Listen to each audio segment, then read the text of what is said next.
Hello and welcome back to Catch Up Court Podcast. I go by the name of Heinz. Thank you so much for tuning in for another episode of the Diddy trial coverage. This is week 3, and so much has gone on in this trial that you're wondering, how is Diddy gonna get out of this? What is he going to do? We have all the updates coming your way.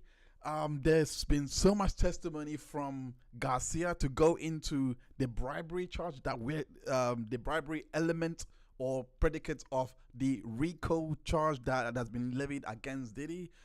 He gave testimony that was really damning in regards to the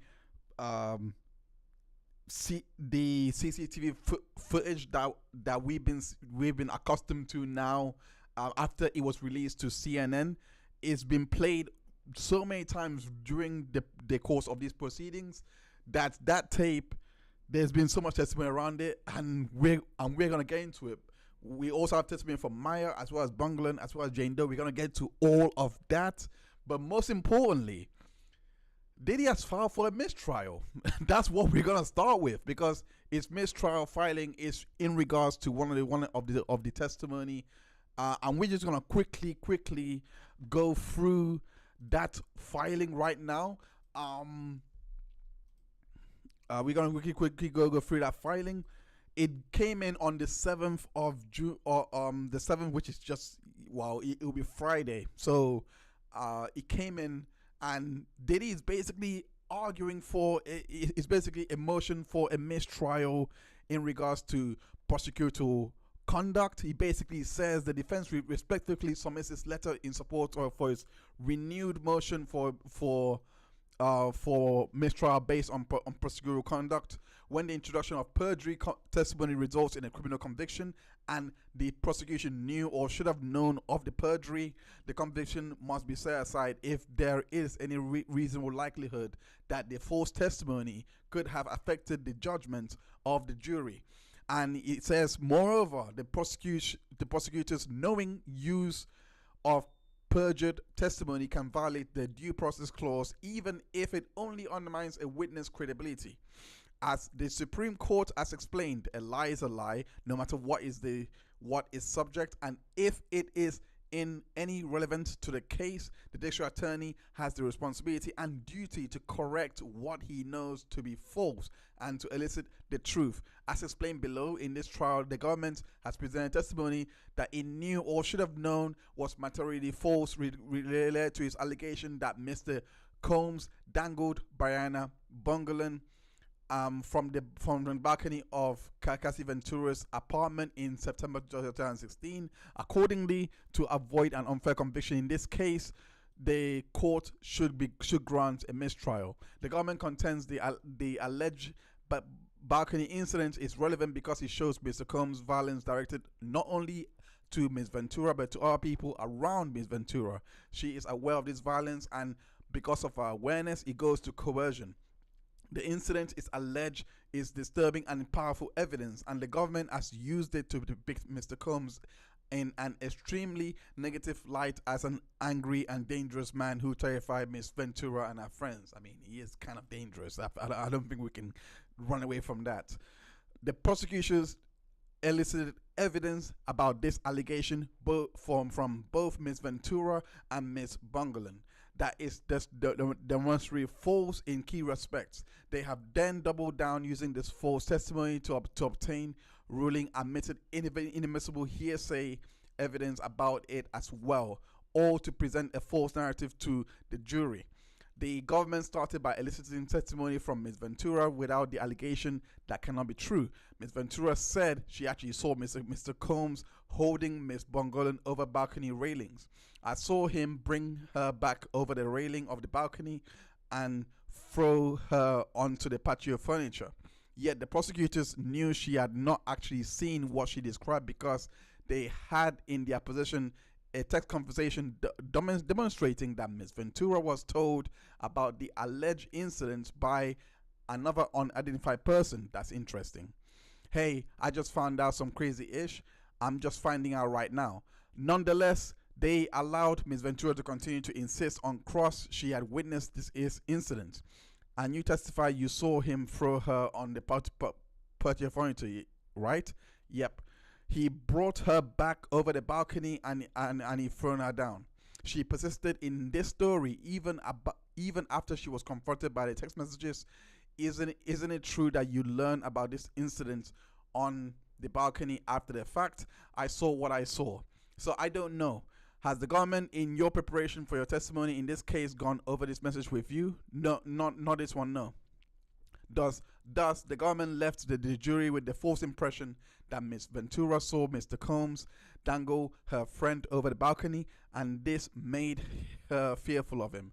When in fact, if there was any incident, Ventura merely heard about it afterwards, considerably lessening any probative value as to her state of mind. Next, government doubled down by presenting perjured testimony from Bongolan intended to corroborate Ventura's false testimony. Bongolan claims lifted her up and held her feet on the balcony railing, and this caused injuries to the back of my leg and back and neck pain. Bongolan was very definitive about these injuries, and particularly the bruise to her leg, which was one of the details that stick out in her mind. As the government also knows, like other witnesses in this case, Ventura and Bongolan have been in frequent contact at key points and have had many opportunities to collaborate on their stories. And in fact, Bongolan admitted the two friends discussed this incident before and after Ventura filed her lawsuit. Bongolan also made enormous financial motive to lie because she filed a 10 million lawsuit against Mr. Combs based on this same allegation, and will benefit by exaggerating the scope of her injuries to obtain damages. Her account makes no sense and seems to be physically impossible. Mr. Combs is only about 6 feet tall, and even if he was bigger than her, he is not tall enough to have been able to hold a shorter adult by the armpits so high that her feet would have been on the balcony railing, as Bongolan testified. California law required balcony railings to have a minimum height of 42 inches. More transcript from the case here. It says the government next introduced photographs of injuries Ms. Bongolan supposedly sustained at the hands of Mr. Combs. A photo depicting leg injury taken on September 2026. Ms. Bongolan testified that she took photos of her leg injury around the time indicated in the exhibit, that she did so the same day as the incident, and that she got that injury from being thrown down to the balcony. So this witness has been cross-examined about this incident, and the most important part about this is here where it says it bears emphasis that the use of the perjured testimony regarding the balcony incident is just one example of particular misconduct. The defense previously moved for a mistrial on the improper line questioning related to the 2012 destruction of fingerprints by Scott Mescudi. So they're bringing that earlier mistrial application back and adding it to this one, which I don't. As the court will recall, the defense argued that the government's motive in instilling his testimony was to create unfounded and highly prejudicial inference that Mr. Combs somehow had correctly arranged for the destruction of fingerprints. However, he became apparent shortly thereafter during questioning of Mia, the very next the fact that in fact government's motive all along must also mean just to suggest that Mr. Combs had corrupt influence over the LA authorities when he created the impression that he was responsible for the destruction of the fingerprints. Specifically, the government elicited testimony from Mia about 2 incidents in which LAPD did not issue tickets for speeding after pulling over. So they're providing more and more instances during the trial where this inference to government corruption lies. And at the same time, what I remember here, that what they were basically trying to show is that at the time of the incident, that Puff was not really in the country at the time, I believe they said that in here. I'm trying to move this on because it's quite a long mistrial application. Let me try and see if I can find it.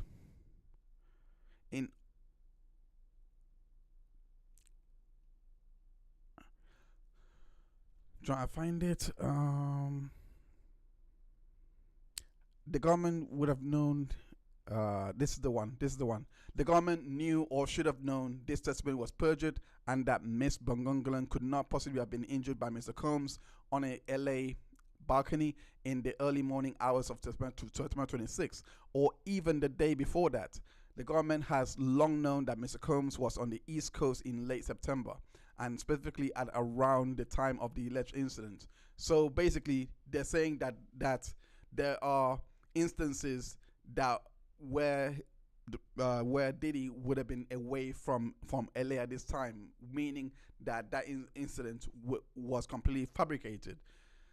The thing is, I don't see this mistrial application going anywhere. I'll be very surprised if it is accepted, because it can be remedied. The judge might just look at this and just be like, you can present these facts on cross-examination to clear all this up. You can have a cross-examination to clear this up. So I don't think the mistrial is going anywhere, but it's quite interesting seeing how much the influences to having power with the police is being played here. And we're gonna go through these testimonies, because again, it reminds me of the Ashley Parham lawsuit, because she did allude to influence with the, I can't remember the name of the county, but basically around LA, and she could not get adequate help from the police in and around LA when she was seeking help when she was trying to escape one of his free cuffs, from what I remember from the lawsuit. So it's not just Mia and Bongolan that is basically, sorry, it's just Mia. It's not just Mia and Kid Cudi that was basically trying to say that he's got influence in the with the police, that, you know, that there's been other calls to this influence as well. But I don't can the prosecution draw inferences to paying off the police? I don't think so. I don't which is why they're bringing it up here. But I wouldn't be surprised if there is a counter argument on Monday to basically say that this is all baseless and they were not drawing influence. Remember, the first mistrial has already been denied, so I don't see this one going anywhere either. So on to on to Mia, because last week we went through her direct exam. It was quite impactful. She claimed sexual assault by Diddy when she was sleeping, etc., when she was doing other things, and she also claimed, my memory is not serving me quite well, but basically we didn't go through our cross-examination. We're going to go through our cross-examination today. From what I read online in regards to the people that were in court, they were basically saying that she didn't come across well in cross, that she was basically all over the place and she wasn't that reliable. So I'm reading a code. I don't know what our mannerisms is, so we're gonna find out together whether this cross is effective or not. Because in my opinion, when I was saying it's gonna come through, it was quite a tough read, because I didn't think that Brian Steele would go down the route that I did. But anyway, let's go on to the cross examination of Mia. So it says here, Brian Steele, because of Sean Combs, you suffered a great deal, right? Right. Just seeing him call your number made you free your phone. True. He made you do the thing that unthinkable. Yes. Making you sleep in a room with a lock and coming in and violating you in the most unthinkable way. True. You said that Sean Combs' conduct was the worst thing that ever happened to you, right? Yes. Look at the notebook. I moved for admission. They moved for admission. Whatever the court says, we have redacted versions. Mia, this the social media post by you in 2013. Yes, it's your person account. This is what you're doing. Yes, my personal account. You wrote, this is what we do when you're not around. I am Diddy Ciroc, right? Yes. You tagged him years after you say he raped you, right? Yes. Yes. This is July 4th, 2013. Who stands are those? Cass and me. You wrote rich as F and CC UCC Cass. What does CC stand for? It's just a nickname. Have you heard Cassie Coombs? Oh, that makes sense. Here you say he got coffee for you through Doe in Forbes list. Yes. You say he made you take drugs against your will at Burning Man, but you post about it. Right. You posted a picture with him, a man terrorizing you. Yes. And this video depicting Mr. Combs as doctor delivering your baby. It was a funny video. I was proud to be in it. Mr. Combs' birthday is significant to you. You did 2 shots with him, right? Yes. Alcohol overcame you, right? Yes. You believed you were drugged. I didn't say that. A person you really don't know put his mouth on your mouth without your permission. Yes. His hands up your dress and onto your person. Remember that? It was paralyzing. Yes. You wake up in a chair. You told the jury that. I did. But this message and this one another same day posting, the anniversary of being sexually assaulted by Sean Combs, according to your testimony, I don't celebrate it as the anniversary of that, but it's his birthday. What did you write? Thank you for giving me extended family for life. You are effing funny. I love you. You are in a tutu next to Mr. Combs, right? Yes. He's holding his private part in his hand. I guess so. You are proud of me, of Mr. Sean Combs. Of course, you would post the great times. You wrote extended family for life. You forever one of my great fans. This about a man who traumatized you. I wrote that. Who is your mentor and brother you're writing about? Puff. You did a college. A lot of them are you and Mr. Combs. You picked out the thumbnails, right? Right. What did you write? Who let me have my hair like that? You are with Mr. Combs, right? Yes. Here you say, look, ma, I'm in a billboard Times Square, right? It's a play on my name is in lights, and this photo, me and Kaz going into Istanbul. Did Mr. Combs have you to approve both of you going on that trip? Absolutely. This photo, we are in the Sprinter van on the way to Kaz Club appearance. Where are you in this one? The W Hotel in Istanbul. What did you write here about Muhammad Ali's birthday with Puff? I took the photo. You took one photo. I'm sure I took multiple, but this was the best one. This is November 4th. 5 years after you were sexually assaulted. Yes. Yes. What did you write? Thank you for being my friend. Hashtag happy birthday, Diddy. Hashtag I'm so hot. I'm throwing panties at myself. And you have Mr. Combs shirtless in two of the pictures. He was always shirtless. Mia, you have said you were sexually assaulted so many times you can't remember. Objection in Mr. testimony sustained. Have you met with the prosecutors? Yes. More than 727 times? I don't know the number. Do you remember telling you don't remember how many times you were sexually assaulted? I don't know if I phrased it that way. This has ruined you, right? You are broken, yes. The sexual abuse was part of the way he ruined me, yes. You wrote, thank you for being good, kind of crazy, inspiring every day. I don't think people wrote bad stuff about their life on Instagram back then.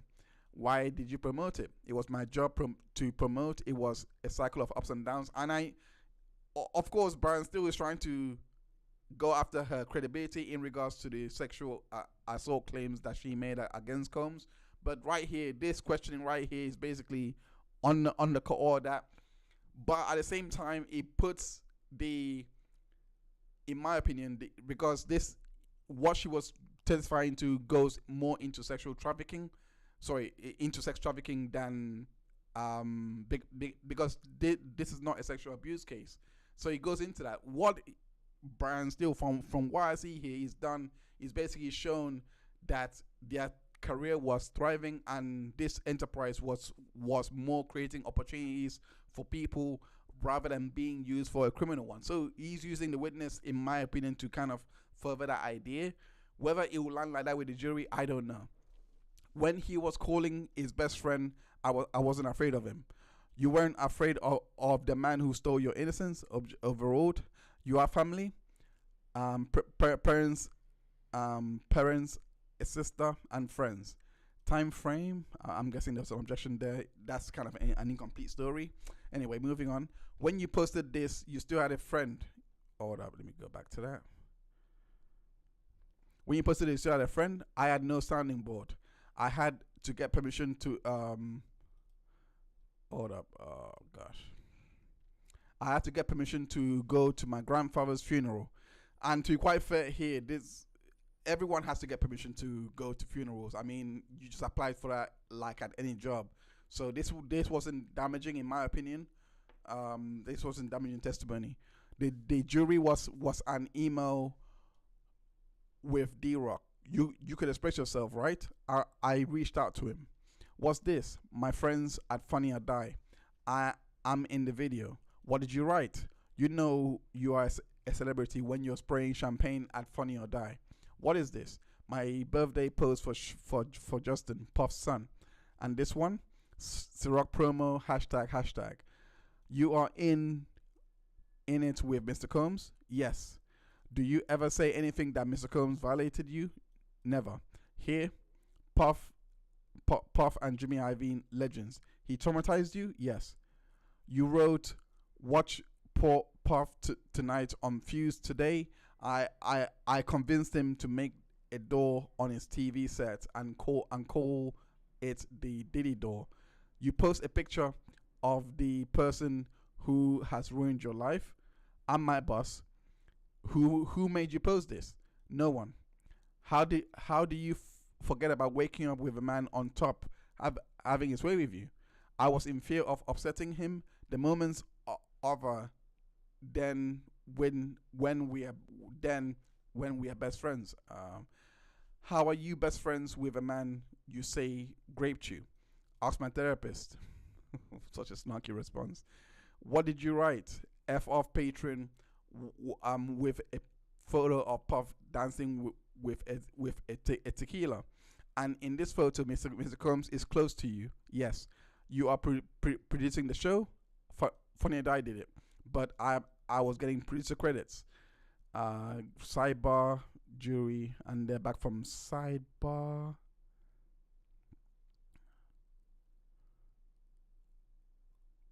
They're just let me just go through. Game back. They were having a discussion in regards to showing the video because of the anonymous status of Mia, but I'm guessing.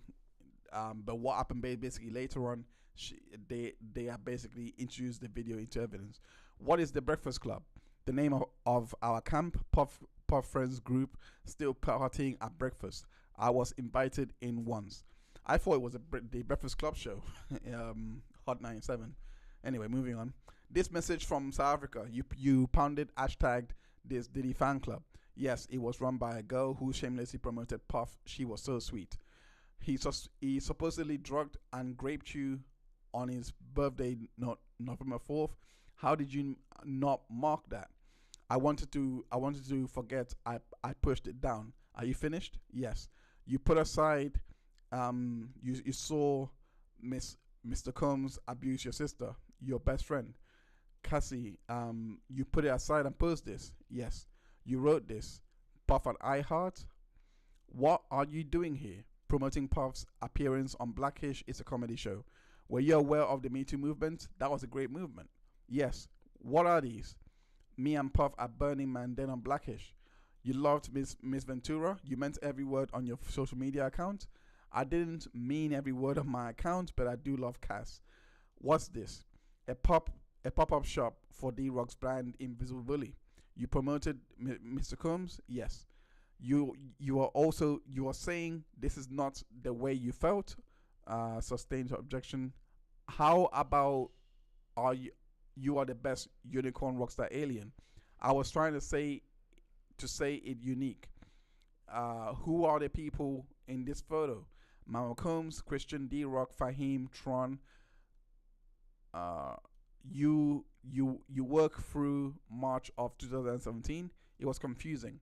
On December 2016, you were notified. I was getting mixed messages. What was this? I was promoting the Bad Boy Reunion Bat tour. I was doing the documentary.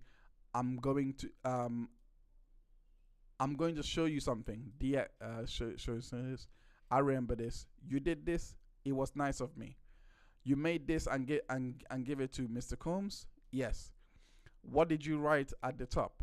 Puff. Sometimes life goes by at catastrophic speed. I hope on this day, I hope you can sit back and consider I made this book of articles from 1991 to now. Did you mean those words? Yes, he said to me, I used to look at the world the way you do, but now that I've done everything, it was sad. The man you said has ruined your life. I can tell you what my therapist has said. How could you do this? It's called psychological abuse. No one did anything. What could be more terrible?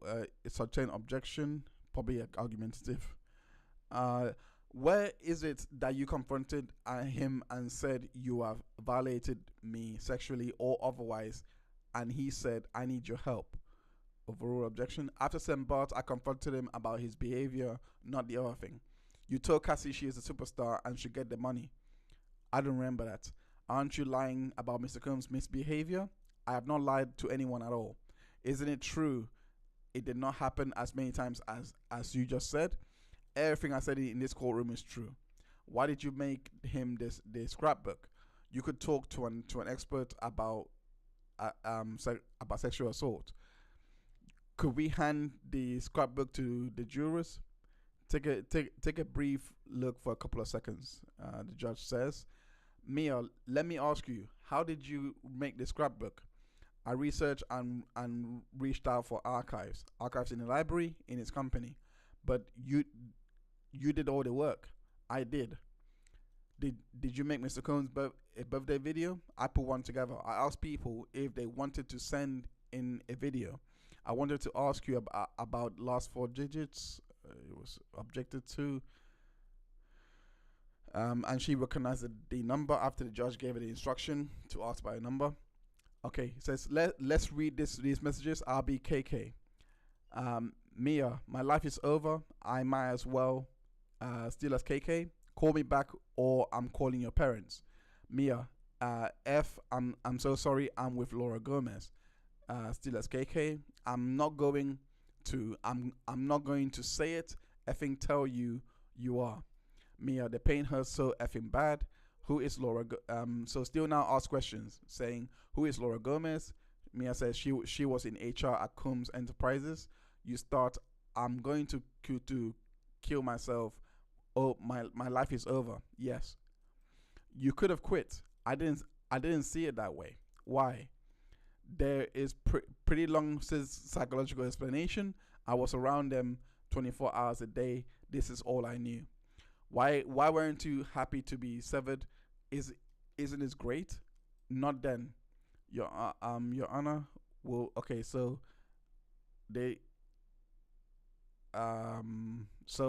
they sent the jury off for the weekend, and that was the end of cross for day 13. So we're gonna go. So this is day 14, and this is mainly week 3. So that was the cross examination. Garcia has been proffered in on day 14, and Mia is back into the stand. Garcia has taken an immunity order. So he's the hotel.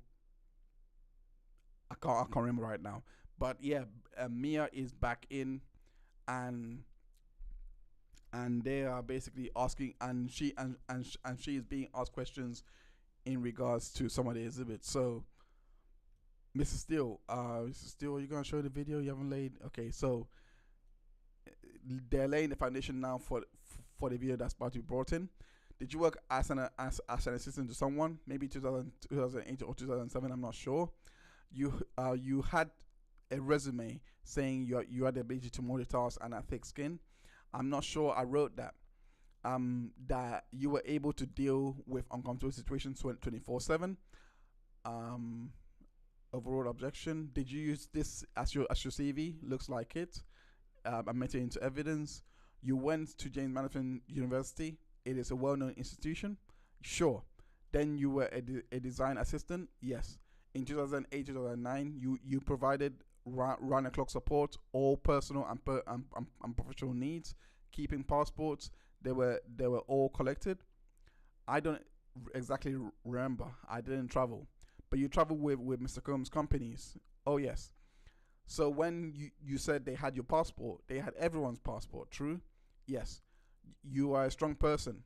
I'm good at teaching people, but not necessarily at enforcing things. You are a leader. I don't know about that. You speak up for yourself. No, but you empower other people. True. Yes. Let's look at your messages at 17:30 at sec. I think that says. I sound like me. Show the jury. Some 1733. You left Mr. Combs' employ by March 2017. Yes. What did you write to Mr. Combs for Christmas 2018? Please read it. Merry Christmas, I love you, and the New Year's I had just seen at Kim's funeral. You reached out to him, absolutely. This 2019 message, I wrote, I had a nightmare. I was being chased by R. Kelly of all people. And you saved me. Oh my gosh, R. Kelly of all people. Oh. The person you say raped, why R. Kelly, bruh? The person you say raped you, raped you, saved you. Objection, need to rephrase. Here, what did you write? Sending you all the love in the world. You were not in his grip anymore. It's psychological. So the way I look at his answers is diminishing her credibility a little bit. Even though she did testify to a lot of horrific stuff on direct examination, these answers are not really helping our case, because what we're being shown here is that this was all under that this seems that the idea that she was being coerced to be in this employ and go through all of the forced labor, that we went over last week, to go through all that. We are seeing a different picture in which it seems like she was pretty much not, that it didn't seem as bleak as it was basically painted in direct examination. So her giving the idea of it all being psychological, all these things, is not really encouraging, in my opinion. And you'll see why, because other witnesses are not reacting like this, in my opinion. Why do you keep referring to psychology? Why did you do this? Kim Porter's tragic death was 5 months before. Shy, you were reaching. Were you reaching out to Mr. Combs? 5 months is not a lot. What did you understand that Mr. Combs was brutal to you? How did you write this? Argumentative objection, sidebar. Now, May 14, 2020, and you texted to Mr. Combs, what? My heart is broken about Dre. In my spirituality, I know that when people are done with the physical world, it's that they have completed their mission. I love you. What is this about? He auditioned for James Brown parts that Chad Boseman got. I told Puff I would email him videos of his old audition. You carried about a video camera? He required me to do it. Pre-iPhone. I was required. Do you have any footage of Mr. Combs berating you? I would not have been allowed to record that. Do you have anything about Mr. Combs berating you? It would have violated confidentiality. You have no text messages? They showed me one on direct, I believe it says. Showing what? Puff saying, F it, let's go to war. Nothing else? Only reaching out to other people in the office, things others have seen. What did you write here? I wrote, we had so many funny memories, OMG. Anything in your phone about being brutalized by Mr. Puff? Mr. Combs, I'm going to say sorry. I don't think so. How will we find out? It's speculation. I'm guessing that's objection is for. Mia, Didn't you have time away from Mr. Combs to write, "Today he sexually assaulted me"? I did not have time and would not have written that. August 2029, 2020, he wrote to you, "Glad you're well. Love. Please send me the footage for the doc." Mr. Combs let you go from your employment. I don't know why. It was confusing. I was called back. Here he says he will only remember the good times. Yes, it's 2020. The Me Too movement is strong for 2 years. You could say I remember the bad times, right? I would never have said that because it's not true. Uh, you wrote what? Love you too. I wrote so many crazy things like Mick Jagger trying to take me home and that Baccarat's game, my pink bedazzled iPhone. There are trillions of stories. Of course, I will send to you. I was bamboozled by Heather. Remember the scrapbook I made you? I've got you. Why didn't you write "You bamboozled me"? Because I was brainwashed. By whom? Puff. How did he bamboozle you with a part of his body in your? I'm guessing in your without your consent. I'm guessing I should say in your mouth. But moving on, it was. What does brainwashing mean? The highs were really high and the lows were really low. I was punished when Puff was violent, making me believe I had done something wrong. He was praised by the public. And you were aware of the Me Too movement. No outcry out of you. Why? He said he was going to tell Cassie what happened. I internalized blame and shame. Who threatened to tell Miss Ventura about Mr. Combs supposedly sexually assaulting you? Puff. Why didn't you respond? Great. Let's tell everyone what you did to me. Sustained objection, probably argumentative or narrative. And then moving on, it says you said you have a moral obligation to speak up. Now I do. Why not in 2017? I was brainwashed. See, this is what I'm trying to say. These answers does I don't know if the jury is gonna buy the whole brainwashing thing. Moving on. When did you first say me too? When I first saw him being held responsible. Now I have therapy. Mr. Combs wrote, "I gotta find that." You got a copy? What does he refer to? I think he means the James Brown video. Scrapbook. I wrote, "I think I have PDFs. I think I gave it to you for a B-day in your house on Mapleton. I customized that purple leather so you could walk not giving an F. If you all can't find it, I will, but I didn't. You had a PDF? I thought so. What did you write here? My grandmom went into hospice, so I have to fly out. I have to miss your event here in my hometown, C'est la vie. Effing crush it and make history. Heart emoji. Deeper sympathy for your grandmother. Thanks." What was this about? They had some terrible event with the police. Pharrell organized an event to change the narrative of Beach Week, which I think is a college thing. You wanted to see Mr. Combs? I did not. I only said so. My hometown of Virginia Beach doesn't usually get this type of attention. You're telling the jury you were scared of Mr. Combs, true? True. I was scared of him when he was scary. Listen to 1750. Tell me if you recognize it. It moved to admit it. No, I think there was a cyber objection. This is her. I'm not really gonna play it, but this was what was given to the court. They're back now with Mia. Says you and Miss Ventura were best friends. Fair? Yes. You said she was your sister? Yes. You loved her? Absolutely. And you feel the same way today? Yes. You would never lie to her. Puff didn't allow me to tell her things, like where he was, anything he said. Was Miss Ventura in love with Mr. Combs? I thought so. Did you ever tell her the person she loved raped you? No. Do you remember telling her Mr. Combs' brain need to be rewired? And then sidebar again. Okay, so I'm guessing he's not allowed to continue with that line of testimony. He says, "Why would you cover up for Mr. Combs?" To Miss Ventura, why writing that Mr. Combs is just misunderstood? He was asked to Mr. Steele was asked to rephrase. Did you tell Ms. Ventura she needs to stay with Mr. Combs? I don't remember that. He could find out what I was telling her. How? He had stolen my phone and Cassie's phone many times. He put a tracking devices in on our car. Ouch. But you were alone with Ms. Ventura. Yes. You sued Mr. Combs for 10 million.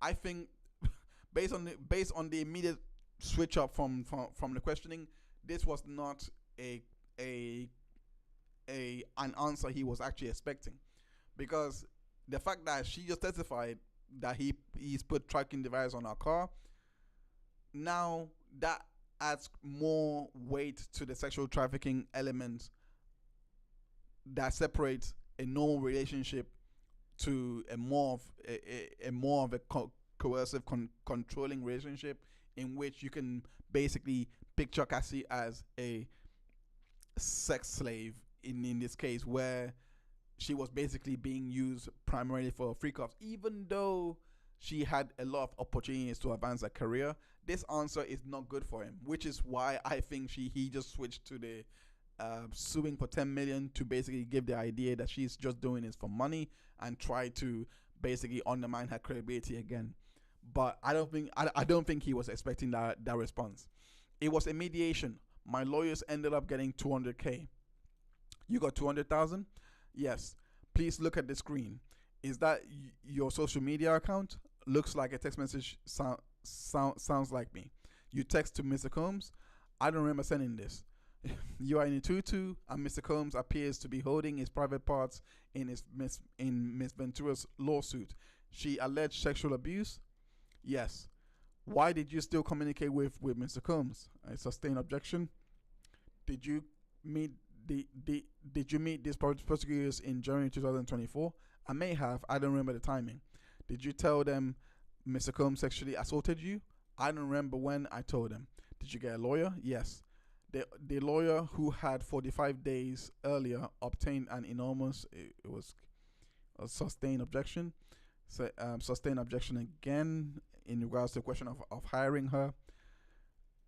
Asked, you only first alleged sexual assault in June 2024.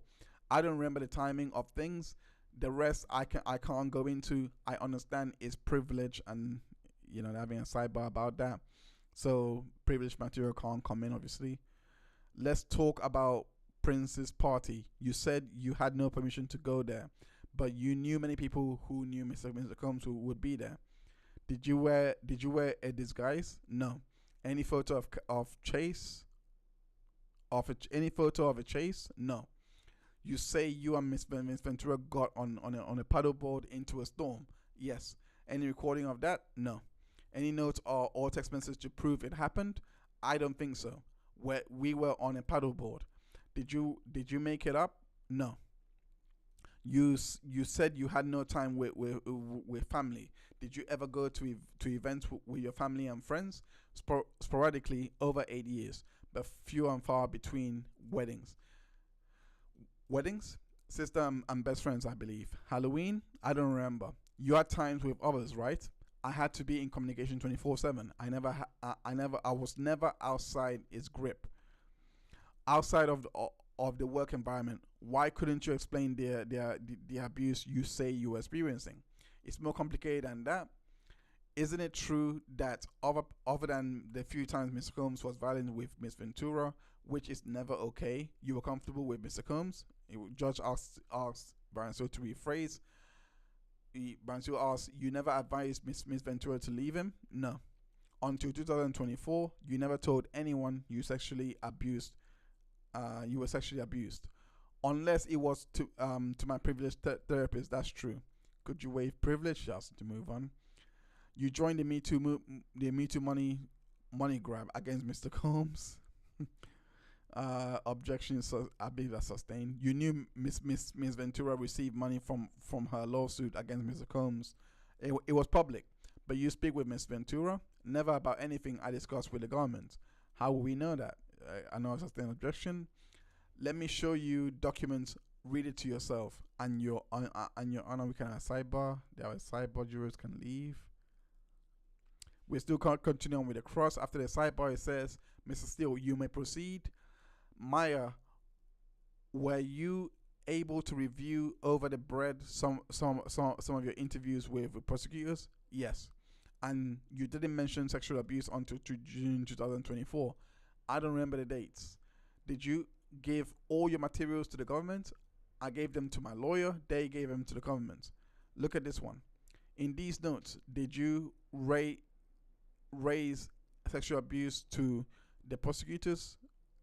Did you raise it in 2024? Definitely not in the first meeting. I don't remember each specific meeting, but I definitely didn't raise it in the first meeting. And in this next document that you just reviewed, no.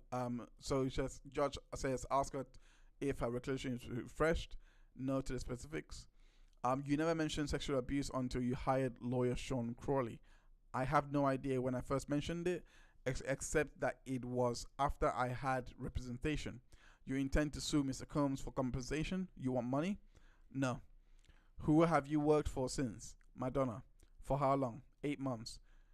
From April 2019. When you did that, did Mr. Combs assist you in getting that job? Absolutely not. So you were not blacklisted? No. No retribution? He took away the TV show, the credit I was promised. You told the jury you were surprised you were let go, right? I did. You were let go for drinking? No. You remember Miss Ventura's video called Official Girl? Yes. And King's Hearts and a song with Nicki Minaj, The Boys? Yes. And Nicki Minaj is well known? Yes. And Miss Ventura did the song Numb with Russ? She did. And I Love It with Fafa Ablos? Yes. And do you remember Miss Ventura being in studio with Kid Cudi? I don't remember the specifics. And Mr. Combs himself? Yes. Despite all that we've been through, because he couldn't get into a lot of information much that would pretty much discredit her a little bit more, but at least he has gone back to relay, even though I think it's a bit too late now, he's gone back to relay how the opportunities were still flowing for both Cassie and her, and using her to basically show that Mr. Combs did not extend his powers to basically force her or to keep her in his criminal enterprise, which is what which was the impression that was received during direct examination. The TV show you mentioned, what was it about? My experience, how a person from a small town dealt with a person such as Mr. Combs. A comedic version. A comedic. What other films do you work on? Dope, Lawless, Undefeated. You enjoy the projects? Yes. And you call the people a second family?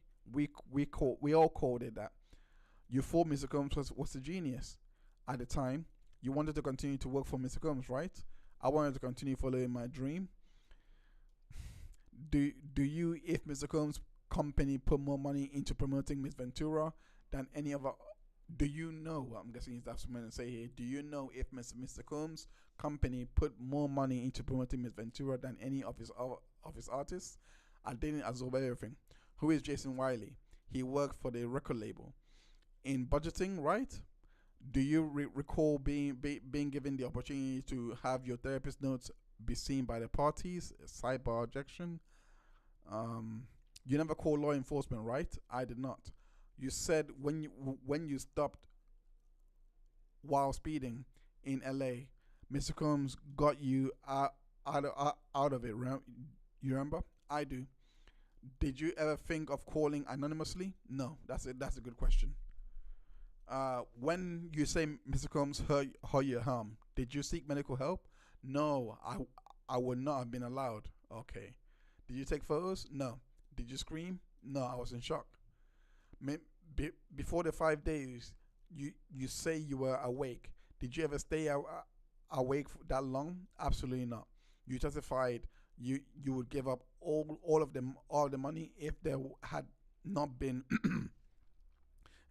sexual abuse. Any discussion that you will make money by testifying? No. No, that's not even a thing, Your Honor. Can I set up other matters? Yeah, 'cause they went on a break. They're back from break, and I guess this is redirect. Mia, was posting to social media part of your job? Yes. As part of that, did you post on your personal Instagram? account? Yes. What did Mr. Combs do if he thought you were not doing your job? I'll be yelled at and humiliated. Did other employees also pose for Mr. Combs' birthday? Yes. The birthday video was a club Diddy? Yes. Did Mr. Combs co-own the water you were drinking? And did you say revolt the project you were working on at the end? I think there's more to this. Yes. You posted about the good, not bad times. Yes. Why did you want to make the person who abused you happy? When he was happy, I was safe. Were you worried about your physical safety? Yes, I've been abused by Puff before. I knew his wrath. Did you engage a pro bono lawyer? Yes. Why did you meet the government so much? So my story could be understood. Why were you terrified of Puff and the repercussions? The government tell you what did the government tell you what to say? No, only the truth. How do you feel about public speaking? Terrified. Can you explain that? Given that you have been in comedy, I had past permission for that.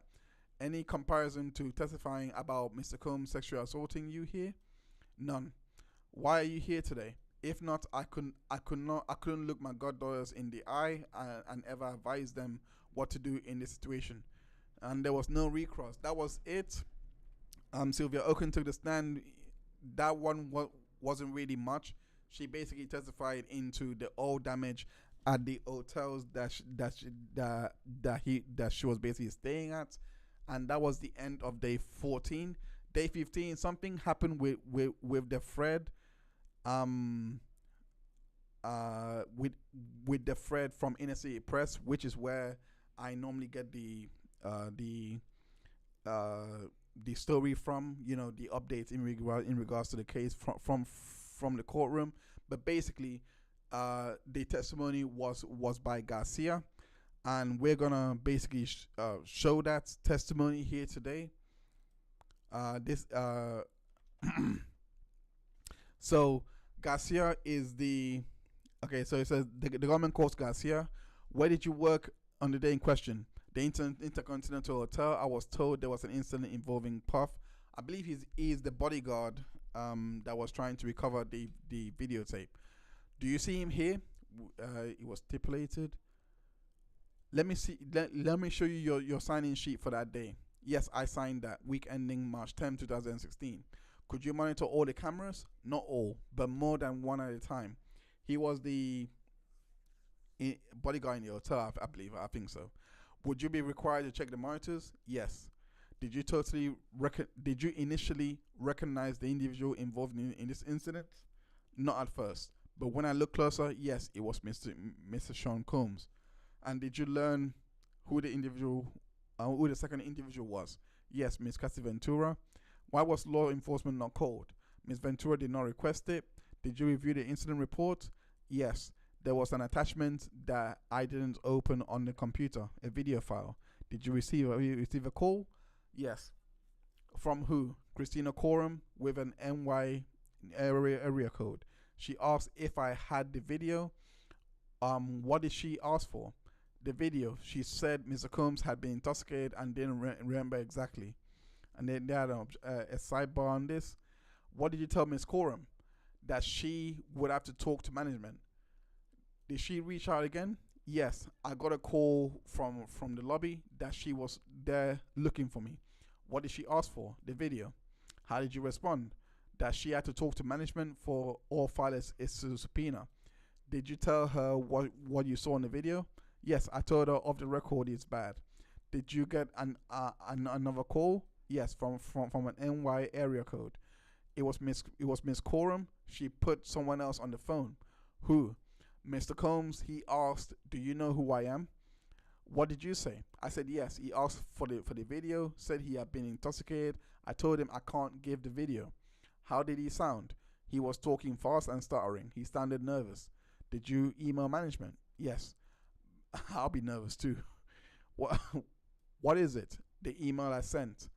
Overword section. Email as shown as Coram's phone number on it, not redacted. It says Combs, aka P Diddy, Says he's a patron and wants to thank you. Did you get more calls from Miss Coram? Yes, on my personal number. How did you react? Nervous.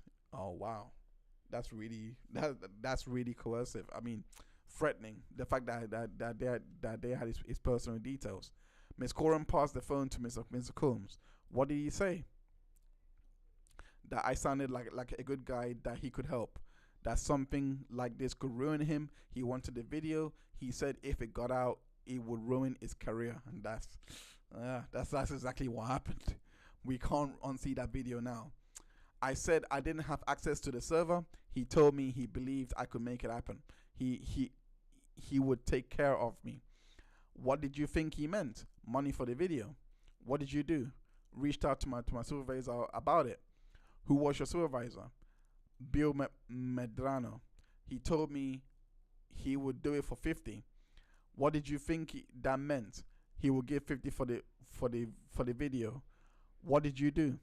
Call Christina, who put Mr. Combs on. He called me Eddy, my angel. So at this point, the thread was basically destroyed, and they had gone on to the next witness, who was Ferguson, that was going through all the financials of Bad Boys to kind of basically show the RICO aspects of it and all the money transfers. We are not going to go through his testimony. Not that important. But to go back onto Mr. Garcia's testimony, Mr. Ferguson's testimony is actually important for showing the enterprise. But we are going to get to Jane Doe, and that's about it. But in regards to Mr. Ferguson's testimony, I think all they didn't really show anything that was damaging, in my opinion. That's what I thought. But anyway, I want to read this part that was reported by USA Today, who basically gave a bit more information in regards to the testimony of Eddy Garcia. He says here, on Tuesday, June 3rd, a former security officer at the Intercontinental Hotel at the time of 2016 assault took the stand. Eddy Garcia told the jurors that shortly after the incident, he received a call from Mr. Coram, Chief of Staff Christina Coram, asking if there was any possible way to get a copy of the video. We went through that. At the time, Garcia told Coram she would have to reach out to the hotel management or get a subpoena. We went through that. But about an hour later, she showed up as looking for him, allegedly telling him she and Combs wanted to know what exactly they were dealing with. Garcia said he told her, "Off the record is bad." Later that day, Garcia said Coram put him on the phone with Combs, who sounded very nervous. Combs allegedly explained to Garcia that he had little to too much to drink, and said, "You know how it is with women." Adding that the video, wow, that's just bad for a jury to hear. Adding that the video, which shows the music mogul physically assaulting Ventura Fine and dragging her down the hotel hallway, could ruin if it got out. This is the key part that I wanted here. It says, when Garcia said there was nothing he could do, Combs allegedly pressed further, saying he would take care of him. When Garcia told his boss, Bill Medrano, and told him that Combs was offering to pay for the video, Medrano said that he would do it for 50K. So that's bribery right there. When Garcia called Combs and Coram back to relay the news, the Bad Boys found out sounded excited. Garcia said, telling him, "Eddy's my angel. I knew you could help." We went through that already. There's more here. This is the part that wasn't in the thread. On the elevator ride, Combs' bodyguard told Garcia he had known the rapper for a long time and that he was a good guy, and I was doing a good thing. I was very nervous and my voice kept cracking, Garcia said, describing the moment he met with Combs and Coram to drop off the tape, which he assured the music mogul, where is it?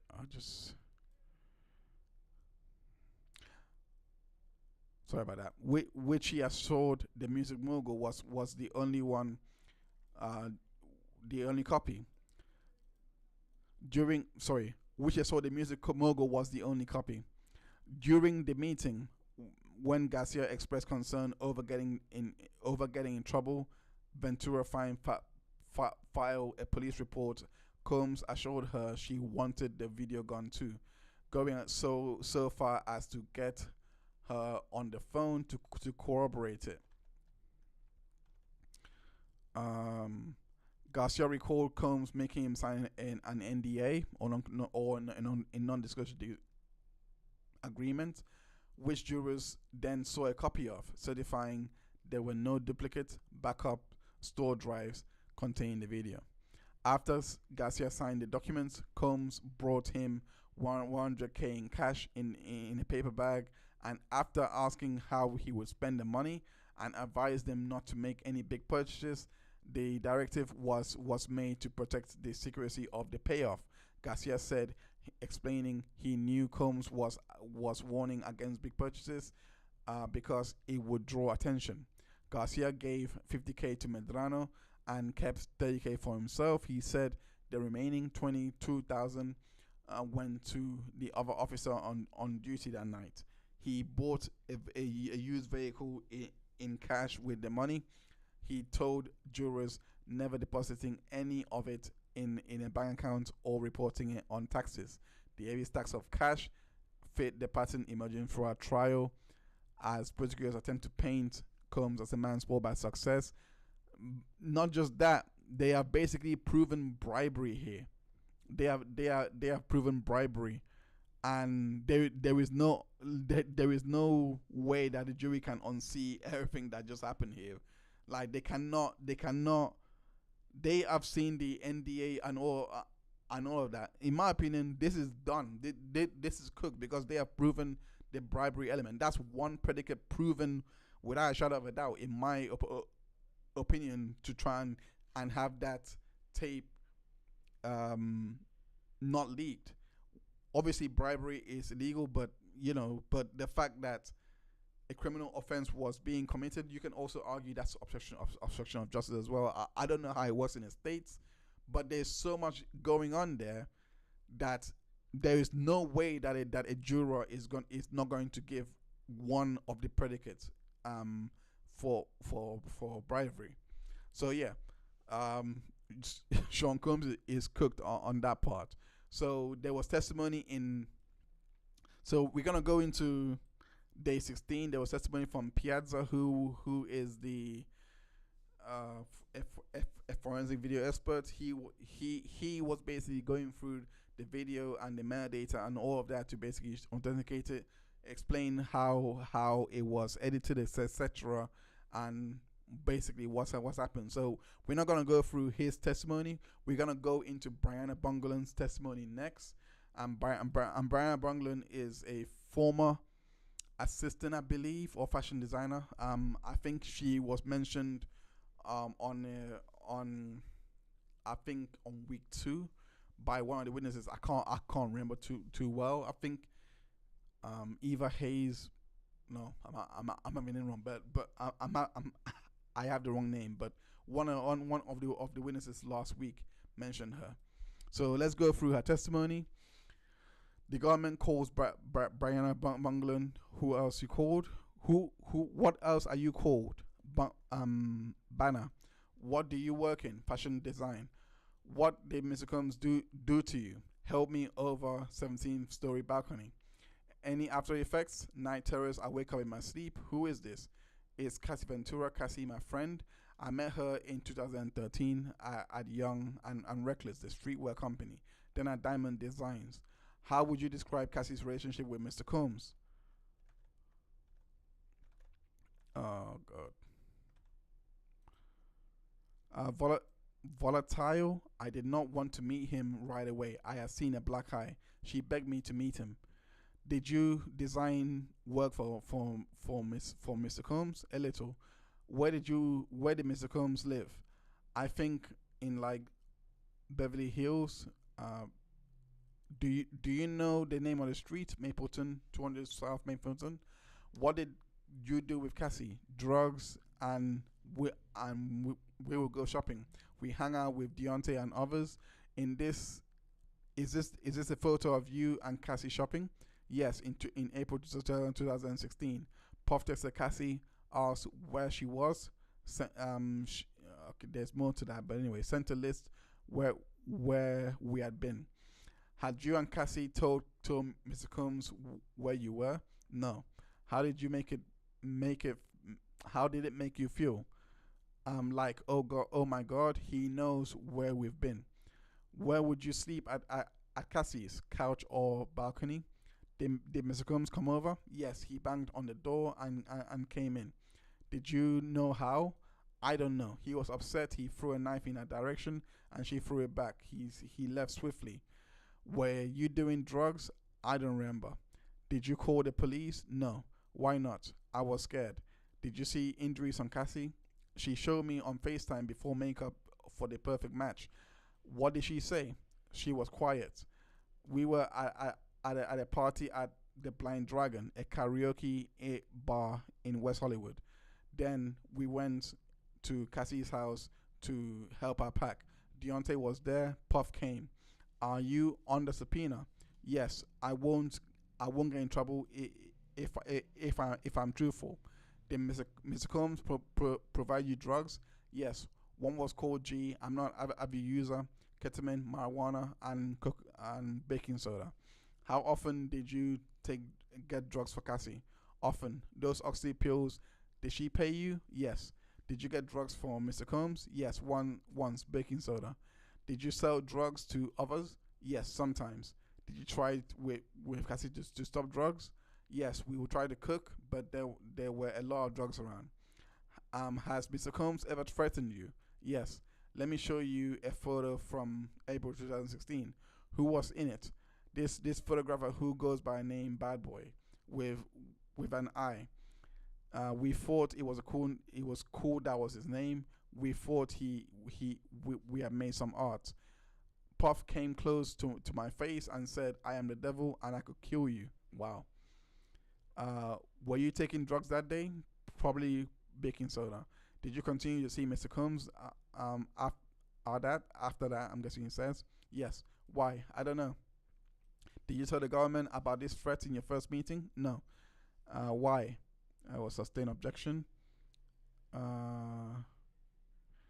What happened on the balcony? I was there. Not now. No. Okay. I don't know what I don't know what I meant to say. Cassie and my ex-girlfriend at the time. What were you doing? Sleeping on the couch with my ex? Doing drugs? I don't recall. What did you do when Mr. Combs arrived? I took my ex-girlfriend to the bathroom. I went shh. Why? I didn't want to expose her to what I saw. Then went out on the balcony and either lit the blunt or was about to. Mr. Combs came up behind me on the balcony. He lifted me up and put me on the railing. Can you show us how he held you? To myself, show us. How much did you weigh? I can't say because of the drugs, but about 115 pounds. What did Mr. Combs scream at you? He yelled, "You know what the f you did." I said back, "I don't know what the f I did." How long did he hold you there? How long it takes to say that multiple times? You know what the f you did. What next? He threw me on the balcony furniture. Were you injured? I didn't know at first. What would Cassie say? Along the lines of, did you just hang her over the balcony? Then I heard her girlfriend is in the house. He left and I left. I wanted to take a shower. I felt disgusted. I saw a bruise on my leg with like a piercing in the middle and the back of the neck pain. In this photo, is this photo a fair and accurate representation of your leg? Yes. I called one of my managers and they said, if you are scared of anything else, just go to a chiropractor. Did you tell the chiropractor who had done it to you? No, they asked, but I just paid and took the neck brace. Is the neck brace in this photo of you? Yes. Did you ever talk with Mr. Combs about this? I said I don't want any problems with you. He didn't say anything. When did you last see them? January 2nd, 2018. How do you remember? I tattooed the date on myself. Why? It's the day I decided to get sober. It was a New Year's thing in Miami at the one hotel. Puff, Cassie, and I did 8 hours of ketamine together. Jesus Christ. Are you aware Cassie included the balcony incident in her complaint? Yes, I told her she had the facts wrong. It wasn't in a hotel. And Tiffany, have you talked with Cassie about her testimony or hers? No, I have nightmares. I scream. When the last time you had nightmares? The other day. Have you hired a lawyer about the balcony incident? Yes, my first lawyer hired in January 2024. Did you mention everything in your first meeting with us? No. Did your first lawyer send demand letters to Mr. Combs? Multiple. And the demand was high, he picked it. Did you approve the letters? No, they were incorrect. I let him go. Who? Tyrone Blackburn. Did people reach out to you? Tiffany, Cassie, the producer, Rob Holiday. Was he friends with Mr. Combs? Yes. Noah Sidebar. Who did Mr. Holiday say he was calling for? Puff. What offer he was authorized to offer? A sustained objection. How did you feel during the call? I declined the offer. Not sustained objection as well. Did you talk with him again? No. Sustained objections again. Your lawsuit, did you write it? No. How much is being requested? 10 mil. Nothing further. So on cross-examination, this is also the same thing that led to the motion for a mistrial. I think the fact that the prosecution brought out on direct that there was not facts, that the facts in Cassie's complaint was not consistent to what she said, may also bolster the idea that the mistrial may be struck out and just said that it was remedied already from this testimony. From this testimony, I'm guessing, because when you're reading this facts, I don't think that the jury might just choose to disregard this evidence completely. So the judge might just see it as cured, in my opinion. Anyway, but I'm just a layman who is interested in the law, so I don't know much. Anyway, moving on. It says, Westmoreland says, I need to ask you some questions. You have immunity as long as what you say today is true, right? Yes. Who decides if you're lying? The prosecutors. Ms. Bongolan, you were a graphic designer? Yes. You and Cassie work on designs, including at a Hawa? True. Yes. All right. You were focused on a t-shirt design? There were a lot of things. She asked you to come over? Yes. You suggested Cassie do a photo shoot in the pool in just a t-shirt. That wasn't the first idea, but yeah. You began to feel comfortable with her. Sounds around it. You spent the night? Yes. You went to parties with Cassie? Not going to parties, we partied. Okay, you did a lot of drugs with Cassie? Yes. How did the marijuana make you feel? Sometimes hungry. How does ecstasy make you feel? Oblighted. How about G? Like negative parts of alcohol. Perk, I threw up. Cocoa puff, blunt with weed and baking soda. You would agree with me that you and Cassie had a serious drug problem? Yes. You sold drugs to Cassie a lot? Yes. You got her hundreds of pills? Yes, they were hers. This is important because this is coming that she was supplying the drugs to Cassie.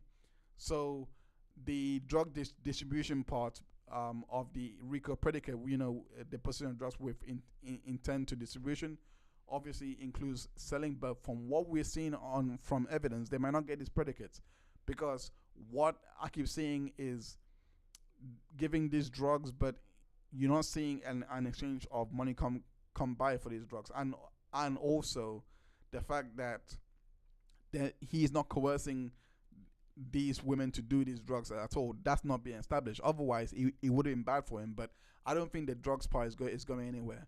Moving on. Name the drug dealers. I don't know if I can. Let's refresh. In this job, your clothing line did not work out due to the skater entirety at Diamond Supply Company. I believe they saw the vision, but whatever. You believed you were one of Cassie's best friends. Yes, but you didn't meet Mr. Combs for a year. you met in 2016. Uh, uh, first time at a dinner at this house. Yes. He was standoffish with you. Yes. Did you talk with Deontay Nash after his testimony? That's the guy. That's the guy that mentioned Bongolan. Anyway, moving on. Yes, but not about his testimony, right? We know what's going on. You don't need to talk because sustain objection. You hired Tyrone Blackburn to sue Mr. Combs. It was to seek justice. Your definition of justice is to sue Mr. Combs. Can you rephrase that? Suing for money. Yes. Not November 2023. You are aware Cassie filed a lawsuit. You were working together then. Yes. The impression that's being created here is that all of them are doing this for the money, and they all have civil suits rather than they all have civil suits against him, which she's trying to. Which, in my opinion, if Sean Combs is found guilty, those civil suits would be more favorable in light. So that can't be dismissed. So that's what they're trying to paint, that they have a financial motive to put Mr. Combs in jail. Cassie included the balcony incident in our hotel, in our lawsuit. True. Cassie said that this happened at a hotel. True. She didn't say it like that. You said your apartment it has a balcony. I didn't say it like that. Ooh. Cassie told you she never saw you over a balcony. No, ma'am, I don't remember. Ooh. All right. Right here. Read this page. Then look up. You had these conversations. I don't know about this alleged balcony incident. You and Miss Ventura talked about the date, the place, who was there. True. In 2015, 2016, you didn't see any signs of violence. True. I don't know the exact year. The birthday party, what drugs were you doing? I don't remember. Alleged knife throwing incident, he just walked in and threw a knife? I'm not sure. Are you telling the truth? Sustained objection. Didn't you tell the government that they will get in the knife fights? Plural. I don't remember. Let me show you. I was suggesting where the knife came from, because it makes no sense. You're saying you don't know how he got in to throw the knife, but once he's left, you are no longer worried. I don't remember how I felt. You say at a photo shoot, Mr. Combs said I could not kill you. Yes, but at first you told the government it was a party. I don't know. Your first demand said Mr. Combs said I could kill you while he hung you over the balcony. He did both, just not at the same time. Now, this incident, the reason why they're focusing on this, in my opinion, is because they're trying to show that these violence acts is why Cassie was basically staying in this relationship, because she was being coerced by this act. And it does look bad. If he was doing all of this and this hotel incident, it's enough to strike fear. And again, it removes the relationship elements away from what they've been presenting as just a freaky relationship that has domestic violence. It removes that out of the realm, because you're seeing her friend being being violent against, even though she's not being sex trafficked, etc., and all that. Is this witness is going to prove coercion into the sex trafficking. So that's why I think they are mainly focusing on that. You met with the government January 18, 2024. Didn't mention the I could kill you, but put it in your subsequent demand letter. Yes, in a demand letter. I don't know when. Read the whole thing, this paragraph, as much as you want. Thanks. Okay. You didn't tell the government about I could kill you and Tyrone was there. Yes, I let him go. Drugs were expensive, right? They are expensive. Now, I don't know. Did you run out of money for drugs? I don't remember that. You and Cassie had a drug partnership? Yes. Cassie would pay for the drugs and you would buy them? Yes. Did you meet the government on May 25th, 2025 and June 2nd, 3rd, and 4th? Yes. That's not long ago. That's today. I'm not good with dates. The balcony incident, didn't you tell the government that there was a party at the apartment? I don't remember that. You told the government your girlfriend was in the bathroom, not that you took her there. My ex. Your complaint says you were smoking a cigarette on the balcony, not weed. I don't remember. Well, it doesn't really matter though. Did different things? Yes. You told the government you recalled he was charging at you. I don't remember. Okay, that's different. Didn't you first say Mr. Combs sexually assaulted you on the balcony? I showed them where his hands were. You said he groped your breasts, or your lawyer said that. My lawyer said that. Didn't you tell these prosecutors 2 days ago that you couldn't remember what happened out on the balcony? I don't remember. Do you remember what drugs you were on? No. Didn't you tell the government that you took Molly, G, and baking soda? That's a lot of drugs. Didn't you take them all? No, not all on that night. How much more do you? Okay, Josh asked, how much more do you have? How much can I get? I'd like to finish today. Okay, so I asked how long, so they're just talking about that. So that's it for that day. We're gonna go into Doe 17. I'm not sure if we're gonna have time enough to go through Jane Doe's testimony, even though it is quite interesting in the furtherance of the RICO conspiracy. We might we might not have a long time, but Miss Bongolan, her testimony was mainly to basically show the coercion aspect. Let me continue on. Let me continue on with the testimony. What is this photo of? Drugs. You send this photo to Cassie? Yes. What is this? Some type of drugs? How many types? I can't tell. You're still doing drugs with Cassie May 31st, 2016? Yes. Just before this, Mr. Combs threatening your life? Yes. You weren't scared to continue dealing with Cassie? I guess not. Okay. You said Mr. Combs groped your breast? Asked again. Mr. Tyrone said Mr. Combs groped your breast. True. Some of the things he wrote were not true. That's his lawyer as well. You fired him and hired new civil lawyers, and they drafted a lawsuit. You reviewed it to the best of my ability. Look at his documents, only for the parties. Ma'am, isn't it true that your lawyer, Mr. Tyrone, alleged for the first time sexual assault, and although you knew it was untrue, you began repeating it? Can you rephrase that? Mr. Tyrone alleged that Mr. Combs sexually assaulted you, right? I can't speak for him. This is good. This is a good cross. You speak for you. You kept repeating the lie about the grabbing your breast. Can you restate it? Okay. You continued accusing Mr. Combs of sexually assaulting you, even though you knew it was not true. It's really hard to commit to the whole sentence. You knew sexual assault was the only way you could sue. I don't recall. You say you were screaming. Are you aware of anyone else calling the police? I don't think so. You didn't go to an urgent care? I didn't. You didn't tell the chiropractor what happened? No. Why not? I was scared. Okay, the girlfriend. What's her name? Sarah or Friday? Full name, please. I think Sarah Siddell. Something like that. It was a while ago. You got the government. She was Friday and that she wouldn't know anything. I'm not sure. On October 4th, 2016, didn't you attend Mr. Combs' concert?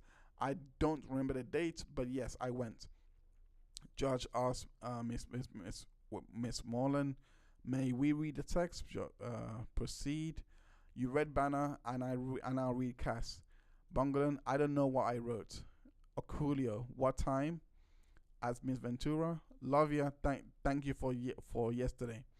You are asking Cass if Puff would like a sweatshirt 2 weeks after you allege he held you over a balcony. We were trying to be cool. Repeat that. We had the FaceTime call and we were trying to be cool. Isn't it true that you continue to see Mr. Combs and Miss Ventura because Mr. Combs did not cause you those injuries? Part of that statement is true, and part I can't agree with. You see your phone number on this? Yes. This text is from October 15, 2016, from Mr. Combs to you. Yes. Mr. Combs wrote, if you're going to do K with her, at least have her back or have me back. I don't know what that says. Do you remember receiving this? Yes. You remember the Bad Boy reunion tour? You started on it but didn't complete it. maybe one or two.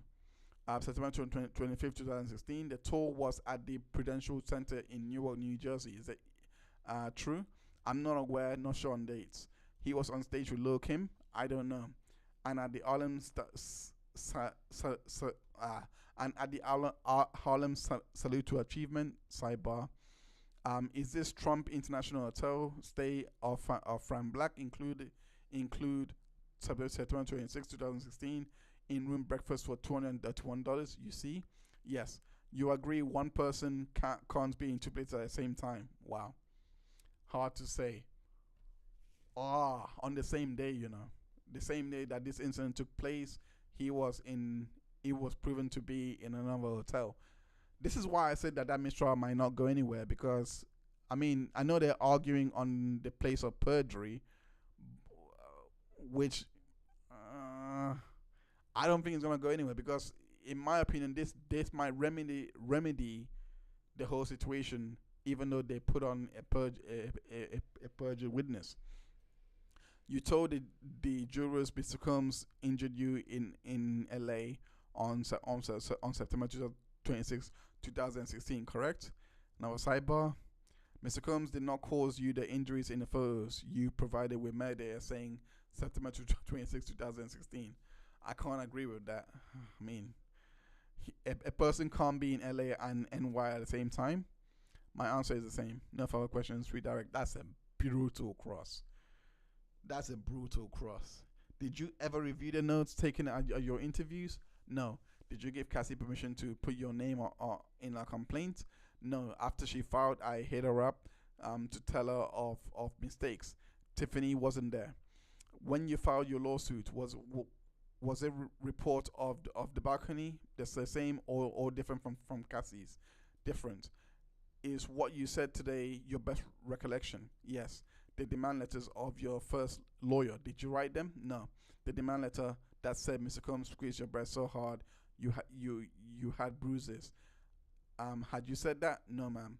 Do you demonstrate with hand motions? Please do. It started with my armpits. Were they on your breast? Yes. Do you yourself know the exact date of the balcony incident? No. Why not? It was a while ago. Any doubt Mr. Combs held you off the balcony? No doubt. Nothing further. Recross? Yes. In a follow-up interview with the government, you gave them pictures of your leg injury with Mayday, true? I gave them pictures. When you sued Mr. Combs, you weren't rich. I was not. You saw this as a chance to make 10 million, true? The judge would review. It means a lot to you to become a millionaire, and soon, right? No, I'm here for justice, meaning money. Nothing further. Reminding them of what happened earlier in Cross. That is a good, in my opinion, that cross was devastating. And this is where Jane Doe steps in. We're not going to spend too much time on this. I only have about 15 minutes left in regards to this stream. So let me try and make it count with Jane Doe. We're just gonna discuss a bit of her testimony, because there's been a lot today. Belango, Mia, cross-examination of Mia, Bongolan, and Garcia as well. So with Jane Doe, I think from her testimony, she was mainly brought in to kind of prove the Mann Act, as well as sex trafficking and using the use of escorts with her while she was in a relationship with Sean Combs. It was mirror to what they had with Cassie. We're gonna go through this today, but we're also gonna I'm gonna save some of her testimony for next time, because I do think on direct there is a lot here. The direct examination lasted 2 days, so that's why it's gonna be long. But the story is very interesting to show how this act has basically put Sean Combs in violation of the act. So it goes on. Where did you grow up? California. Your level of education, junior college. That's then modeling. With whom did you have a relationship 2021 to 2024? Sean Combs. What did you call him? Sean Baby Ernie. Why, Ernie? We did that. I was Bert. When did you meet him? On a girl's trip to Miami in 2020. He was dating my friend. He was really funny and nice. We went on a yacht partying. He gave me his cell phone number. Did you see drugs? Yeah. Yeah. That first night, one of my friends said she wanted drugs. I guess I don't want to guess. Where did you go to? The studio in Two Star. A man pulled out pink powder. My girlfriend was upset. She thought I was getting with Sean. We left abruptly. The next day, drinks by the pool, then movie night. In the theater in his residence, he texted me, "I would like to take you out." I replied that I felt complicated. Where were you living then? The East Coast. Did Mr. Combs contact you? Yes, he was flirtatious. He invited me to Miami. Read this text. What did he say? He says, "Call me Ernie." Who was pursuing who? He was pursuing me. But I was being considerate of my girlfriend, but she got engaged and moved overseas, so I felt I could do this Sean thing. Has she been seeing Sean and her fiance at the same time? Yes. I went to Miami in January 2021. He got me a hotel room. Where did you have your first date? The hotel balcony. How long did your first date last? 5 days. What did you tell him about your past? I dated someone he knew. Also, my child's father didn't get along with Sean. He said he didn't mind. How many children do you have? One. What did Sean say about his relationships? Only my friend. He said it wasn't a real relationship. Now this part here got a lot of people, a lot of the Twitter sleuths, and a lot of the internet geeks out there, internet Sherlock Holmes out there, to basically try and bring out the identity of Jane Doe, or for the with respect of the court process. I'm not gonna be doing that. So if you know who this person is, you know. But yeah, I just want to say that this part was quite explosive. A lot of people were making inferences during the week. Anyway, moving on. What did you do? We made a lot of love. We walked on the beach. Later, we went on a proper first date, dressed up a restaurant. I was head over heels. How did you stay in contact with him? Texas. Did you travel with him? Turks and Caicos. I was excited and I'm into Turks. Who else went in February 2021? Christina Coram, the chef, the butler at one point. Also, I remember that people saying that there's been no co-conspirators, but in the RICO case, there is I recently learned this thing called unindicted conspirators, and people like Christina Coram, we have seen her. I don't know if she's going to testify, but they might bring her in to come and testify to all of this, and that would blow it out of the water. But it seems to me that she is the unindicted co-conspirator in this particular case. So Christina Coram, D-Rock as well. I can't remember the other bodyguard's name, but those guys, I won't be surprised if they're coming to testify. How long did you stay? 9 days in Turks, 6 days in the Bahamas. We are going to play a video. I took the video. What do we see? The villa, the vibe. What did you tell Sean? That I was a single mother. On social media, I called myself content creator. What was your work? Advertising brands on my social media. What did he give you? A love bracelet. He said he would give me money because he had taken me many days. I really appreciate that. How much? 10K. What drugs had you used before? Ecstasy twice, 2014 and 2015.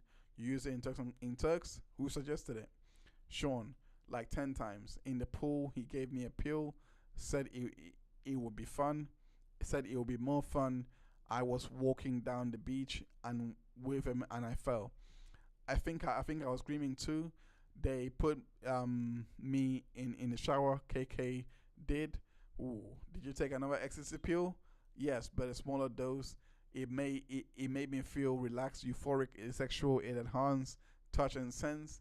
It made me feel more loving and flirtatious. Now, with the presence of KK there, now Ooh, the reason why the jury may infer coercion through drugs here, they may infer that because they with KK there, you can infer that she probably gave too much of a dosage. I don't know, but all of this, I'm not seeing where she was forced to take it, right? But I'm remembering Ashley Punnam's testimony where she wasn't really, where she didn't want to do on Ashley Punnam's complaint, sorry, where she said that she didn't want to do the drugs and they just basically injected it into her system or something like that. I can't remember too well, but basically, this one here suggests that it was. I mean, you could definitely get the inference that it may not have been consensual. What about coming down from ecstasy? It was like your mind was kind of readjusting, coming down from a high. You just tired in the Bahamas. Did you continue to taking the drugs? Yes, ecstasy. Sean gave it to me. How much did he wire you? 10K. We started using the L word. He told me he was seeing multiple women. I was okay with it. Why? I liked him. Did you have the sense you had the opportunity of a monogamous relationship? No. The most interesting part here is the fact that Sean wired her 10K and not the other way around. So, I mean, I don't know what this is supposed to show, because if it was the other way around where she's paying him 10K, then yeah, you might argue that she just paid for her drugs, which makes it easier for the distribution. But the one thing I want to say here as well, that the prosecution is trying to show that this is his pattern. He gets the women drugged up, get them acclimated to his way of doing things, which is with the drugs, etc., which makes them easier to control. It's a long shot, I think, but I wouldn't be surprised that if the jury are starting to pick up this pattern and seeing a coercive nature to them. Until when did you continue dating Sean? Until his arrest? Any breaks? Two, the second in October 2023 for 4 months. When did you get back together? February 2024. How public were you? It was private. Did you post about your relationship with Sean on social media? Only once. Where did you move? From the East Coast to LA. He gave me $6,000 for a moving trip. In 2021, February to May. How often did you see him? Every other week. What did he give you? He was sweet. He would give me money here and there. Cash and wires? Both. How often did you use drugs? Every time I saw Sean, ecstasy, Molly, baking soda, or ketamine. Molly enhanced like ecstasy, sexual. Horny, baking soda. It made me feel alert. It didn't. I didn't like K. The walls were closing in. In what context did Sean give you drugs? When we were having sex. What did you learn? So many things. How he liked to have pornography playing. He liked me in lingerie and with high-end stripper shoes. I was to put baby oil all over my body and his. What type of rooms? In his bedroom. How was it lit? We would have red lights on. How did you feel? I loved them. Wow. I don't think that went. I mean, the fact that she loved because she's describing a freak off, essentially a freak off. The fact that she loved it kind of takes the coercion thing out of all of it. But can you be coerced to loving something? I don't know. Maybe I don't know. May of 2021. What happened? I remember that when we would watch pornography, we would have a lot more fantasy conversation. Do you need a break, Jane? No. We would search things on this website. He wanted to fantasize me. In May of 2025, there was May 2021. I'm sorry. Where were you watching the pornography, Mia? I had been awake for 15 hours or 24. What drugs? Ecstasy and Molly. He said I can make it happen. Why did you say okay? I thought I was playing into the fantasy, but when I came out of the bathroom, he was staring into his phone, really serious. He said it can happen tonight. How did you react? I was like, tonight? Then okay. Then we were in a hotel. I saw the assistant setting up the room. The lights were already red. Do you remember which assistants? I don't. He said there's someone coming. He knows the guy. I was super nervous listening in. Who did the guy Who did you think the guy was? The fantasy guy. What did you think would start happening? Sexual things between me and the fantasy guy. He arrives and they are talking. It was a regular hotel room or a suite. A suite? What did you?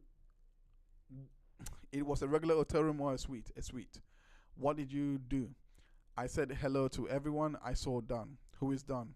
One of the entertainers. Published a photo for a jury. What next? I was on the couch with my robe on. My legs were crossed. I was nervous. What happened next? Sean said to stand up. I did and started to dance to get my nerve up.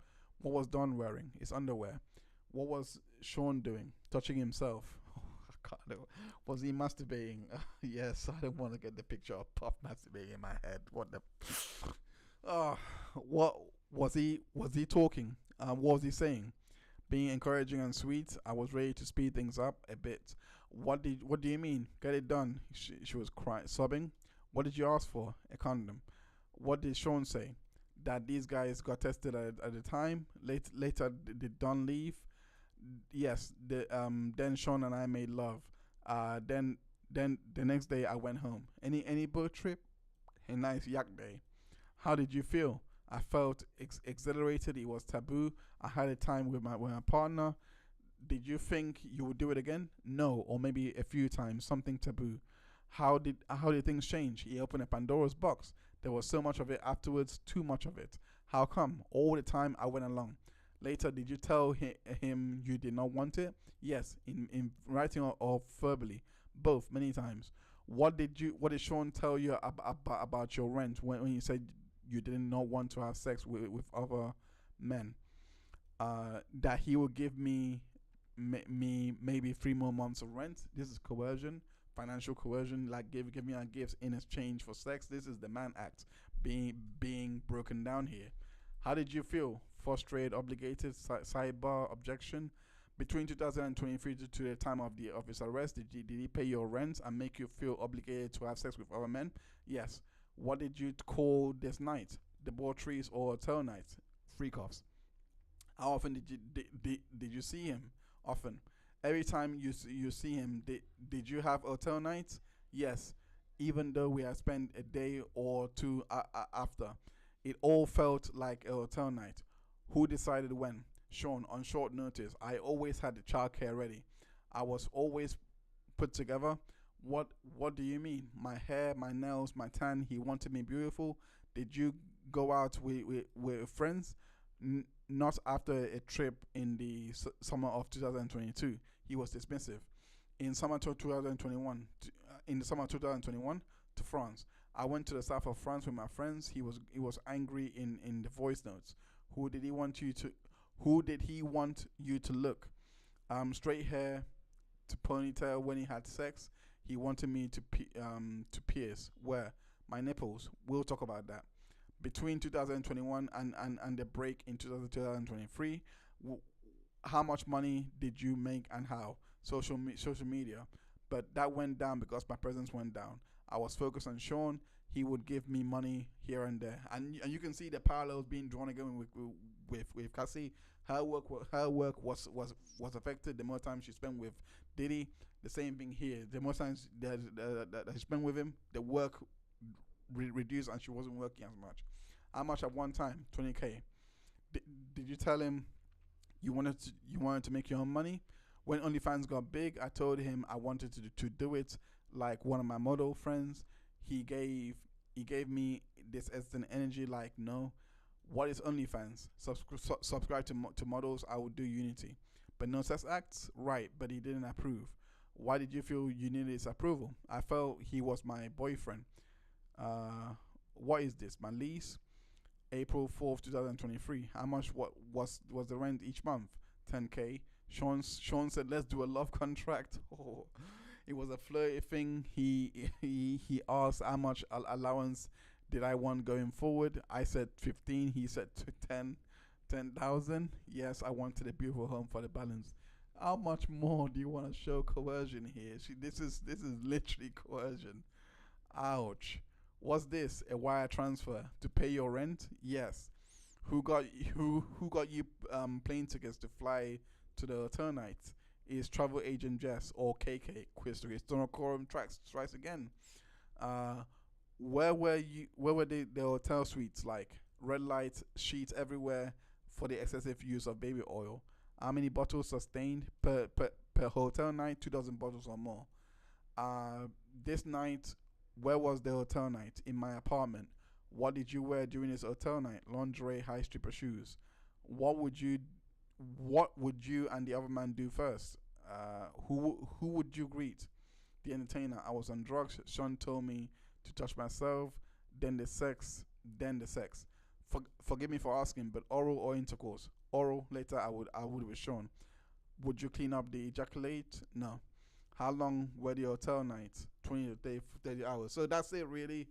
I'm gonna go through um day 18 next week for week 4. We're gonna go through that quickly because um the this direct exam, what Jane Doe has to say is really important to paint the idea for the Mann Act, which I think might be more influenced, might be more clearer with Jane Doe than with Cassie, because what was illustrated here is someone that was, you can argue, it was a willing participant because she actually enjoyed it, but it was more, from what she was testifying, it was more to the letter. We're already getting a preview here in regards to the fact that she was doing it with, I forgot the name of it. I forgot the name of it. Was it Dan or whatever? I can't remember. I can't remember the name of the entertainer, but there was this idea that she would sleep with other men. The same thing with Cassie. We're drawing parallels here. So this is why I personally feel like the prosecution are putting on a great case. The Bongolan fiasco, all of that, I think may have been disproven. I don't know if the Mistrial request is gonna be accepted. I will post that on the community on the community post once we get news of that, whether there's a Mistrial or not, etc. But for now, I'm gonna end it here. Thank you everyone for tuning in. Of course, we went through the testimonies to show the bribery part with Garcia, the former security at the Intercontinental Hotel. We went through Maya's cross to show how our stories were not really holding up, even though she did go through a long way to showing a furtherance in the sex trafficking and and the forced labor that she was enduring. We went through a lot today, so we're gonna pick this up next week for week 4. Make sure you tune in. I hope that you are enjoying all of these detailed recaps that I'm doing of these multiple testimonies. Make sure, hopefully I'll see you next week for another episode of the Catch Up Call podcast. Thank you everyone for tuning in. Let me just read a few chats before I go. Hello SOS 911. Welcome. Says right. Jane didn't give consent. A lot of you are here. I did not notice that. Thank you so much for tuning in. A person who is impaired, whether by drugs, alcohol, any condition affecting judgment, cannot legally consent to sexual activity. Impairment, voice consent, didn't consent. Yes, that's true, but at the same time, if she voluntarily takes the drugs, then that becomes a bit null because they were in a relationship at the same time, so that blurs the line a little bit as well. You got to consider that fact as well, that they were in a relationship at this time, so the consent issue becomes blurry, especially if you're looking at lay jurors. They might get that fact that it becomes blurry. So if they were to, in my opinion, with the prosecution, they need to show that Sean was kind of forcing Jane to basically do these drugs before the sexual intercourse. And for me, I think they've done a good job in showing the influence of that with the involvement of KK,